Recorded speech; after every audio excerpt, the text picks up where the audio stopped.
आज का हमारा टॉपिक है फ्रेंड्स चाइल्ड अब्यूज़ के किस तरह से बच्चों को बहला फिसला के या तो किडनैप कर लिया जाता है या उनके साथ अब्यूसिव बिहेवियर अख्तियार किया जाता है। चाहे किडनैप ना भी किया हो, लेकिन कभी कभी वर्क प्लेस पे भी इस तरह के वाक़यात सामने आते हैं कि चाइल्ड अब्यूज़ क्या है। Basically child abuse can be define as any physical, emotional और सेक्सुअल एब्रेसिव, यानी कि फ़िज़िकली, इमोशनली और सेक्सुअली उनके साथ जो है बदसलूकी करना। Act in addition to neglectful attitude by parents, guardian और एनी अदर पर्सन। और इसमें ये भी शामिल है कि या तो बच्चों को फिज़िकली, इमोशनली ब्लैकमेल किया जाए, मतलब परेशान किया जाए, या तो उसको निगलेक्ट कर दिया जाए कि भाई आप ऐसे हो, आपका कलर ऐसा है। डिस्क्रिमिनेशन की बेसिस पे बेसिकली जो है उसके साथ जो भी निगलेक्टफुल एटीट्यूड इख्तियार किया जाए ना, उसको चाइल्ड अब्यूज़ कहा जाता है।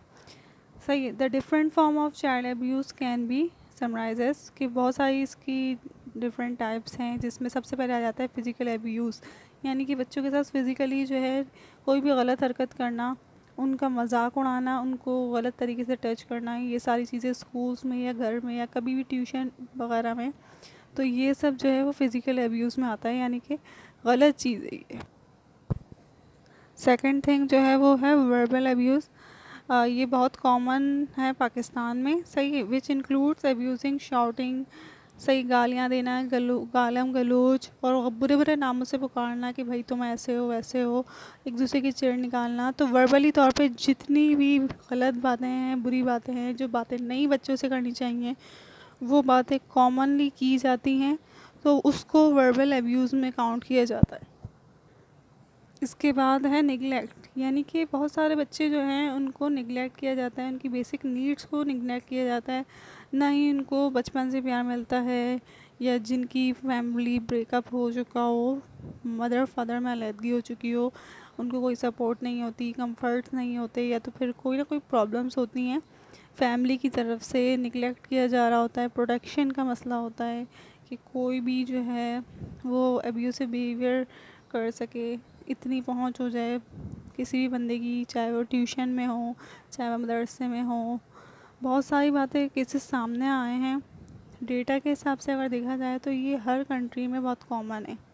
तो ये जो निगलेक्ट है ये भी अब्यूसिव बिहेवियर में आता है, यानी कि आपके बिहेवियर से किसी और का दिल दुखे, आपकी इग्नोरेंस से किसी और की फ्यूचर पे, किसी और की लाइफ जो है इफ़ेक्ट करे, तो ये सारी चीज़ें अब्यूसिव बिहेवियर में ही आती हैं। इसके लिए बहुत ज़रूरी है कि फैमिली का सपोर्ट हो और लव हो, और पेरेंट्स की तरफ से कोई ऐसी बात ना हो जिससे बच्चे पे बहुत बुरा असर पड़े।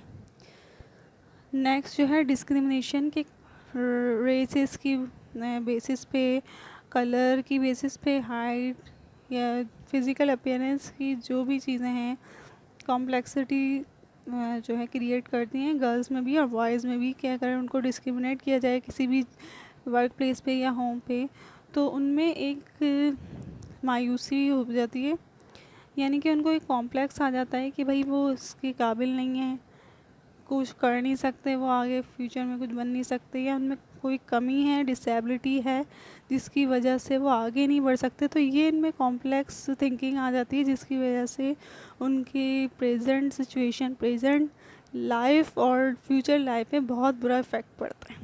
तो इस तरह से किसी को उसकी कमियों का एहसास दिलाना, ये भी अब्यूसिव बिहेवियर में ही आता है कि आप किसी को बिला वजह जो है उस पर टॉन्ट कर रहे हो, तो ये बहुत गलत चीज़ है। सेक्सुअल अब्यूज़ जैसे कि नाम से ही ज़ाहिर है कि किसी का रेप कर देना या किसी का मर्डर कर देना या किसी को फिज़िकली नुकसान पहुंचाना, ये सब सेक्सुअल अब्यूज़ में आता है, जो कि बहुत गलत है। और इसके खिलाफ जो है बहुत सारे रूल्स बन चुके हैं। रूल्स इस तरह से बन चुके हैं कि इसमें 2010 में और 2014 में एंटी रेप बिल भी आ चुका है, और वुमेंस के प्रोटेक्शन के लिए भी एक बिल पास हो चुका है, जो कि जरदारी साहब ने साइन किया था। तो आज का हमारा टॉपिक इतना ही है, बाकी हम थ्योरीज़ वगैरह फिर किसी और वीडियोस में शेयर करेंगे। अल्लाह हाफ़िज़।